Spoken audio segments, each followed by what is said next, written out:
नमस्कार। इस वक्त मौजूद है मुंबई के चेंबूर इलाके में, जहां पे आपको पता होगा कि महाराष्ट्र विधानसभा में महाराष्ट्र से विधायक है गोपीचंद पाडळकर। इन्होंने क्रिश्चियन समाज के पर एक वक्तव्य किया था, एक भाषा किया था, जिसके विरोध में आज चेंबूर विधानसभा में जो क्रिश्चियन समाज है वो आक्रोश में उनका निषेध करता हुआ नजर आ रहा है। देख सकते हैं किस तरीके से एक क्रिश्चियन समाज को टारगेट किया जा रहा है। उनके जो धर्मगुरु हैं उन पर कहीं ना कहीं इनाम की राशि रखकर आज ये समाज है आक्रोश दिखा रहा है, अपना उनके प्रति निषेध जाहिर कर रहा है। आप आज यहाँ पर आंदोलन कर रहे हैं, निषेध कर रहे हैं, किसका निषेध कर रहे हैं?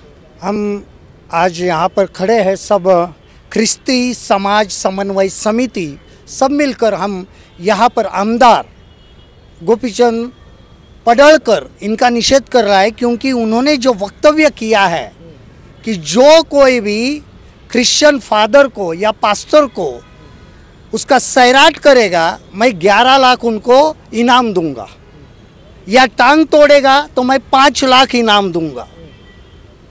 अगर ये संविधान के अनुसार बैठा हुआ आमदार अगर ये विधान कर सकता है तो क्या उसको कोई रोक नहीं सकता है? क्या संविधान ने ये अनुमति दी है कि हम कैसे भी बोले कैसे भी करें? यहाँ पर भारत में संविधान ने हर एक धर्म को अपने धर्म का प्रचार करने की अनुमति दी है, ताकि वो अपने धर्म का प्रचार करे और प्रसार भी करे।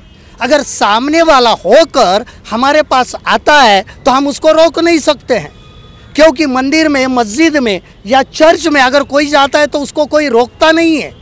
हमारे पास अगर मंदिर चर्च में कोई आता है तो वो मसीह नहीं बनता है, उसका धर्मांतरण नहीं होता है। लेकिन वो तो बोलते हैं कि धर्मांतर किया जा रहा है, जो चर्चेस है हाँ। सरकारी जमीनों पर बनाया जा रहा है, अतिक्रमण किया जा रहा है, ऐसा उनका कहना है। ऐसा तो कहीं भी नहीं है।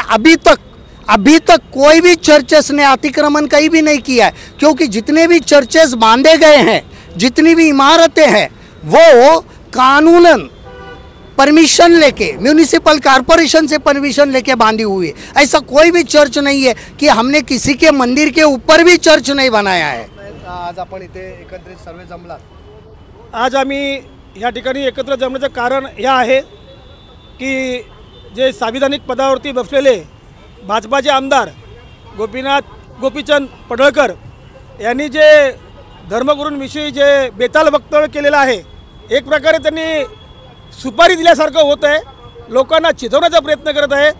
3 लाख, 4 लाख, 5 लाख, नंतर 11 लाख रुपये बक्षीस ठेवून, म्हणजे आज आम्ही जे या देशात राहतो, एक संविधान जे काही या भारताचं आहे त्या घटनेनुसार आम्ही इथं जगत आहोत, आणि या घटनेच्या विरोधातच हे सरकार सगळं बघत आहे।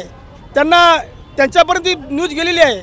एवढंच नाही तर पूर्ण महाराष्ट्रामध्ये पूर्ण ख्रिस्ती समाज गडबडून गेलेला आहे, म्हणजे भीतीचं वातावरण तयार झालेलं आहे, आणि प्रत्येक ठिकाणी त्यांचा निषेध केला जात आहे।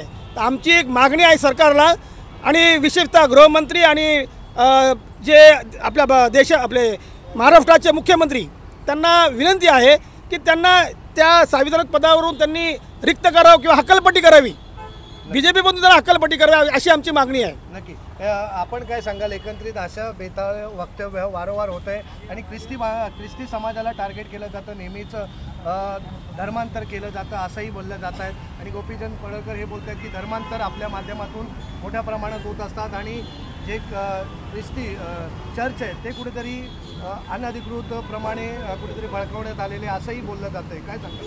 हे दांदात खोटं आहे, आणि पाडळकरांच्या अशा बेताल वक्तव्याचा आम्ही निषेध करतो।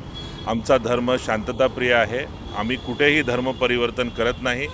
आमचा धर्म परिवर्तन जर होत असतं तर आमचा टक्का वाढला असता।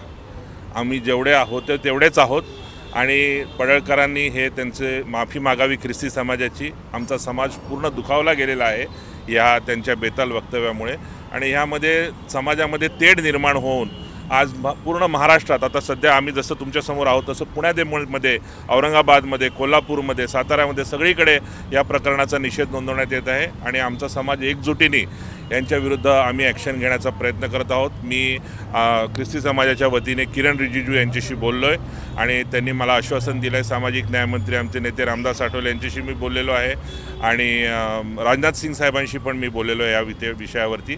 तर त्यांनी ह्या प्रकरणामध्ये लक्ष घालून या पडळकरांवरती कारवाई करण्यात यावी आणि आमदारकीच्या पदावर असताना असं बेताल वक्तव्य त्यांनी करू नये. आमचा धर्म शांतताप्रिय धर्म आहे आणि आम्ही एकजुटीने सर्व लोक, ख्रिस्ती समाजातले सर्व लोक ह्या वक्तव्याचा निषेध करतो. एकंदरीत वारंवार अशाच प्रकारे बोललं जातं. अनेकदा चर्चेसवर हल्ले झालेले आहेत, अनेकदा चर्चेस तोडण्यात आलेले, जे चर्चचे धर्मगुरू आहेत त्यांना मारण्यात आलेले आहे. पण अशा प्रकारे शांततेचा हा जो धर्म आहे त्याला कुठेतरी सतावलं जातं आणि अशा प्रकारे धर्मांतर केलं जातं, कुठेतरी लालच दिले जाते, असे वारंवार नेहमीच आरोप होत आलेले. त्याचं खंडन आपण कसं करतो? आम्ही ह्या धर्मांतराचं तर बिलकुलच खंडन करतो, कारण आमच्यामध्ये धर्मांतराचा हा प्रकरणच नाही आहे. आम्ही धर्मांतर हा आमचा प्रस्तावच नाही, कुणालाच नाही आहे.